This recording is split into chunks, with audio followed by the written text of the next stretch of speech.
ಈಗ ನಾವು ಕಳಪೆಯ ಆಹಾರ ಕೊಟ್ಟು 500,000 ಕೋಟಿ ಕೊಟ್ಟು ಎಲ್ಲ ಜಿಲ್ಲೆಗಳಲ್ಲೂ ಮೆಡಿಕಲ್ ಕಾಲೇಜು ರಿಸರ್ಚ್ ಸೆಂಟ್ರು ಮಾಡಬೇಕಾದಂಥ ಪರಿಸ್ಥಿತಿ ಬಂದಿದೆ. ಮಲ್ಟಿ ಸ್ಪೆಷಾಲಿಟಿ ಹಾಸ್ಪಿಟ್ಲ್ಗಳು ಮಾಡ್ತಾ ಬರಬೇಕಾದಂಥ ಪರಿಸ್ಥಿತಿ. ಇದೇನು ಲಾಜಿಕಲಿ ಕರೆಕ್ಟ್ ಅಲ್ಲ. ಮೊದಲು ಸರಿಯಾದಂಥ ಆಹಾರ ಕೊಟ್ಟು ನಂತರ ಮೆಡಿಕಲ್ ಸಿಸ್ಟಮ್ಗೆ ಹೋಗೋದು ಉತ್ತಮ, ಸರಿಯಾದಂಥ ಕ್ರಮ. ಅಲ್ಲ, ಇವು 6 ತಿಂದಾಗ ಮೆಡಿಕಲ್ ಸಿಸ್ಟಮ್ ಬೇಕಾಗದ ಅನ್ಕೋತೀನಿ ನಾನು. ಅದರ ಅಗತ್ಯ ಕಮ್ಮಿ ಮಾಡ್ಬೋದು. ಎಕ್ಸ್ಪೆಂಡ್ ಈಗ ಅಮೆರಿಕದಲ್ಲಿ ಪ್ರತಿಯೊಬ್ಬ ಮನುಷ್ಯ ಎಷ್ಟು ಸಂಪಾದನೆ ಮಾಡ್ತಾನೋ ಅಷ್ಟನ್ನು ಅವನು ಮೆಡಿಕಲ್ ಎಕ್ಸ್ಪೆನ್ಸಸ್ಗೆ ಬಳಸ್ತಾನಂತೆ. ಅಲ್ಲಿನ ಒಂದು ಎಕಾನಮಿ ಎಷ್ಟು ನೀವಾದರೂ ಸಂಪಾದನೆ ಮಾಡಿ ಅದಷ್ಟು ಇದಕ್ಕೆ ಹೋಗುತ್ತೆ. ಭಾರತದಲ್ಲೂ ಕೂಡ ಅದಕ್ಕೆ ನಾವು ಆ ದಿಕ್ಕಿನಲ್ಲೇ ಹೋಗ್ತಾ ಇದ್ದೀವಿ ಈಗ. ಇದೇನು ಕ್ಷೇಮ ಅಲ್ಲ. ಫ್ಯೂಚರ್ ದೃಷ್ಟಿನಲ್ಲಿ ಇದೇನು ಮನುಷ್ಯನ ವೈಯಕ್ತಿಕ ಜೀವನ ದೃಷ್ಟಿನಲ್ಲೂ ಕೂಡ ನೀವು ಎಷ್ಟು ಈಗ ನಾನೊಂದು 20-30 ವರ್ಷ ಸಂಪಾದನೆ ಮಾಡಿದೆ, ಆಮೇಲೆ 5 ವರ್ಷದಲ್ಲಿ ಅದನ್ನೆಲ್ಲ ಖರ್ಚು ಮಾಡಿದೆ. ಇದು ಯಾವ ರೀತಿಯಲ್ಲೂ ಆರ್ಥಿಕವಾಗಿಯೂ ಕೂಡ ವಯಬಲ್ ಅಲ್ಲ, ವಿಷಯ ಅಲ್ಲ. ಇದು ಬುದ್ಧಿವಂತಿಕೆ ಅಲ್ಲವೇ ಅಲ್ಲ. ಸೊ ನಾವು ಮಾಡಬೇಕಾಗಿರೋದೇನು, ನಮ್ಮ ಖರ್ಚು ವೆಚ್ಚಗಳನ್ನು ತಗ್ಗಿಸ್ಬೇಕು. ಇದು ಹಳೆಯ ಒಂದು ವಿವೇಕ. ನಮ್ಮ ಹತ್ರ ಇದೆ ಅಂತ ಹೇಳಿಬಿಟ್ಟು ನಾವೇನೋ ಕಟ್ಕೊಂಡು ಹೋಗೋದ್ರಲ್ಲಿ ನಷ್ಟ. ಈ ಇನ್ಶೂರೆನ್ಸ್ ಇದೆ ಅಂತೇಳಿ ರಿಪ್ಲೇಸ್ಮೆಂಟ್ ಸ್ಟಾರ್ಟ್ ಆಗ್ಬಿಟ್ಟಿದೆ.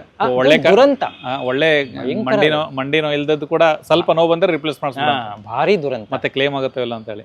ಇನ್ಶೂರೆನ್ಸ್ ಅಂದ್ರೆ ಏನಂತಂದ್ರೆ ನಿಮಗೆ ಬರಬಾರ್ದೇನೋ ಬಂದೇ ಬರುತ್ತೆ ಅಂತ ಹೇಳಿ ನೀವು ಗ್ಯಾರಂಟಿ, ನಿಮಗೆ ಗ್ಯಾರಂಟಿ ಆಗ್ಬಿಟ್ಟಿದೆ, ನನಗೆ ಬಂದೇ ಬರುತ್ತೆ, ನಾನು ಈ ದುಡ್ಡೆಲ್ಲ ಒಟ್ಟು ಮಾಡಿ ಇಡಬೇಕನ್ನೋದು ನೀವು ಡಿಸೈಡ್ ಮಾಡಿಬಿಟ್ಟಿದ್ರೆ ಅದು ಒಂದು ಒಳ್ಳೆ ಜೀವನ ಅಂತ ಅನ್ಸುತ್ತೆ. ಅಂದ್ರೆ ಮೈಂಡು ರೀಡ್ ಮಾಡ್ತಾ ಇರುತ್ತೆ, ಯಾವಾಗ ನಾನು ಸಿಕ್ಬಿಡುತ್ತೇನೋ ಅದನ್ನ ಯಾವಾಗ ಉಪಯೋಗಿಸಿದ್ರೆ. ಬದಲಾಗಿ ನೀವು ಆರೋಗ್ಯ ಸಂರಕ್ಷಕ ಕ್ರಮಗಳನ್ನ ಕಲ್ತ್ಕೊಂಡ್ರೆ, ಇವತ್ತು ನಾವು ಇಷ್ಟೊಂದು ಕೋರ್ಸಸ್ ಮಾಡ್ತಾ ಇದೀವಿ. ನೀವು ಇನ್ಶೂರೆನ್ಸ್ ಅಲ್ಲಿ ಹಾಕೋ ಹಣವನ್ನ ನಾನು ಮಾಡಬೇಡಿ ಅಂತ ಹೇಳ್ತಾ ಇಲ್ಲ.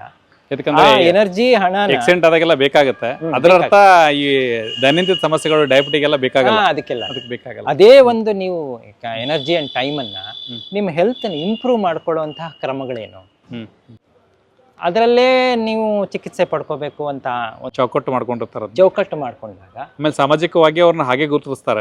ಅವ್ರೇನಾದ್ರೂ ಚೇಂಜ್ ಆಗ್ಬಿಟ್ರೆ ಎಲ್ಲೋ ನಮ್ದು ಸ್ಟೇಟಸ್ ಕಡಿಮೆ ಆಗ್ಬಿಡುತ್ತೋ ಅಥವಾ ನಮ್ಗೆಲ್ಲಾದ್ರೂ ಜನರು ಏನೋ ಅಂತ ಅಂತಾರಂತ ಹೆದರಿಕೆ ಕೂಡ ಇರುತ್ತೆ ಅವರಿಗೆ.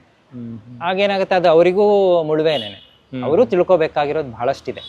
ನೀವು 5-6 ವರ್ಷ ಮೆಡಿಕಲ್ ಮಾಡಿದ್ರು ಕೂಡ ನ್ಯೂಟ್ರಿಷನ್ ಬಗ್ಗೆ ಎಷ್ಟು ಮಾತ್ರ ಅರಿವು ಇರುತ್ತೆ ಅಲ್ಲಿ? ಇಲ್ಲ, ಬಹಳಷ್ಟು ಕಡಿಮೆನೇನೆ.